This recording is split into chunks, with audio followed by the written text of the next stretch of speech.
Ողջույն։ Այսօր խոսելու ենք մի թեմայից, որն ամեն օր ազդում է մեզնից յուրաքանչյուրի վրա։ Սոցիալական ցանցեր, այս անվերջ թվացող նորությունների հոսքը, որ մեր մատների տակ է, մեզ ավելի ուժեղ է դարձնում, թե կամաց-կամաց աննկատ թուլացնում է մեր կամքն ու ինքնագնահատականը։ Դե ինչ, եկեք միասին հասկանանք։ Մի պահ մտածեք ու անկեղծ եղեք։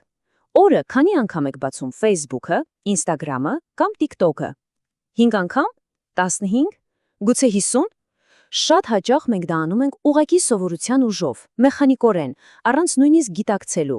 Բայց գիտեք, ամեն մի այդպիսի սեղմումը փոքրիկ ընտրություն է, որը մեզ տանում է երկու շատ տարբեր ճանապարհներից մեկով։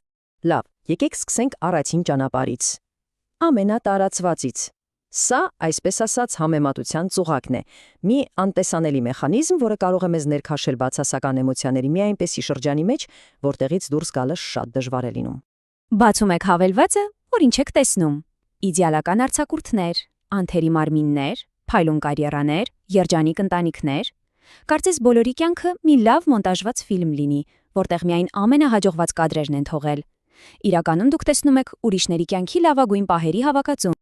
Ու հենց այդ կատարյալ պատկերների ֆոնին դուք նայում եք ձեր սեփական, իրական կյանքին, իր առօրյա հոգսերով, դժվարություններով ու թերություններով։ Եվ ուզած-չուզած ձեր գլխում մի միտք է ծագում։ Իսկ ես բավականաչափ լավը չեմ։ Հենց այս պահին է, որ սոցցանցը սկսում է ձեզ թուլացնել։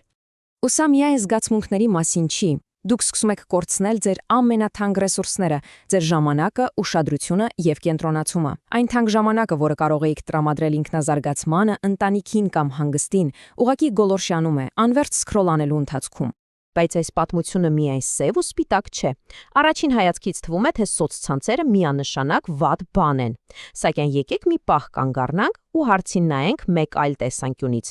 Իսկ ով կամ ինչն է այստեղ իրական մեղավորը։ Մի վարքյան, եթե ամեն ինչ այդքան պարզ ու վատ է, բա ինչու ենք մենք բոլորս շարունակում օգտվել դրանցից։ Միգուցե խնդիրն ամենևին էլ հենց հարթակների մեջ չէ։ Ու հենց սա է ամբողջ հարցի բանալին։ Խնդիրը գործիքը չէ։ Խնդիրը մեր մտադրությունն է, այն թե մենք ինչ նպատակով ենք մոտենում այս հզոր գործիքին։ Արդյոք մենք թույլ տալիս ենք, որ այն կառավարի մեզ, թե հակառակը, մենք ենք կառավարում այն։ Եվ սա մեզ բերում է երկրորդ ճանապարհին, մի ճանապարհ, որտեղ սոցցանցերը դադարում են լինել բռնակալ, որը գողանում է մեր ժամանակը, եւ դառնում են հզոր գործիք մեր ձեռքում, աճելու եւ զարգանալու համար։ Պատկերացրեք, նույն այդ հարթակները կարող են ձեզ սովորեցնել ծրագրավորում, օտար լեզու կամ մարքեթինգ։ Դրանք կարող են ձեզ կապել համախոհների հետ ամբողջ աշխարհից եւ ամեն օր մոտիվացիայի նոր չափաբաժին տալ։ Դուք նույնիսկ կարող եք ձեր գիտելիքներով կիսվելով դառնալ ազդեցիկ եւ օգնել ուրիշներին։ Տեսնում եք, ամեն ինչ կախված է մոտեցումից։ Որպեսզի այս գաղափարն ավելի պարզ լինի, եկեք մի շատ պարզ համեմատություն անենք։ Եկեք պատկերացնենք, որ սոցցանցը սովորական մուրջ է։ Մուրջն ինքնին ոչ լավն է, ոչ վատը, այն չեզոք է։ Նույն գործիքով կարելի է եւ գեղեցիկ ամուր տուն կառուցել եւ ամեն ինչ հիմնովին քանդել։ Արդյունքը կախված է ոչ թե մուրջից, այլ նրանից, թե ում ձեռքում է այն գտնվում եւ ինչ նպատակով է օգտագործվում։ Սոցցանցերի դեպքում էլ է այդպես։ Դե ինչ, մենք հասանք ամենակարևոր եզրահանգմանը։ Այս ամբողջ քննարկումը ի վերջո հանգում է մի պարզ, բայց շատ հզոր գաղափարի՝ ձեր անձնական ընտրությանը։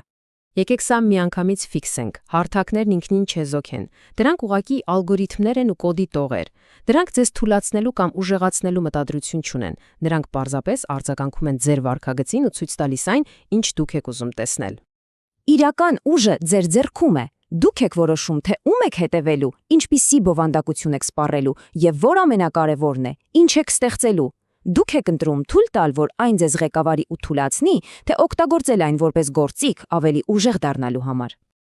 Այսպիսով, մենք ունենք երկու հստակ դեր, երկու մոտեցում։ Մի կողմում սպառողն է։ Նա պասիվ թերթում է, անընդհատ համեմատում իրեն ուրիշների հետ եւ ուղղակի ընդունում է այն, ինչ ուրիշներն են ստեղծել։ Իսկ մյուս կողմում ստեղծողն է։ Նա ակտիվորեն օգտագործում է այս հարթակները սովորելու, նոր կապեր հաստատելու, սեփականը կառուցելու եւ ուրիշների համար արժեք ստեղծելու համար։ Եվ այսպես այսօրվա մեր զրույցն ավարտվում է հենց այս հարցով, որն ուղղված է անձամբ ձեզ։ Հաջորդ անգամ, երբ ձեր մատը կմոտենա սոցցանցի հավելվածի նշանին, մի վայրկյան կանգ առեք եւ ինքներդ ձեզ հարցրեք. ես հիմա այստեղ մտնում եմ որպես սպառող, թե որպես ստեղծող։ Ձեր պատասխանը կորոշի այդ մի քանի րոպեն ձեզ կդարձնի ավելի թույլ, թե ավելի ուժեղ։ Ընտրությունը ձերն է։